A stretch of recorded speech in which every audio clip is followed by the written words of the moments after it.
अस्सलाम वालेकुम। और जिस तरह आप लोगों को मालूम है कि इग्नू का जो है एडमिशन चालू है ना? तो उसका लास्ट डेट जो था वो 28 फरवरी था। तो वो डेट जो है एक्सटेंड हो गई है, एक्सटेंड होके 15 मार्च हो गई है।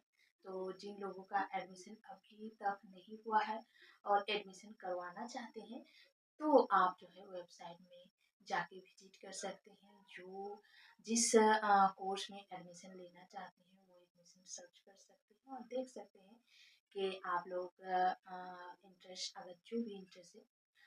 15 मार्च अभी डेट एक्सटेंड हो गया है। इस तरह से ये पूरा मंथ जो है फिर से एक्सटेंड हो सकती है और फिर से ये होगा।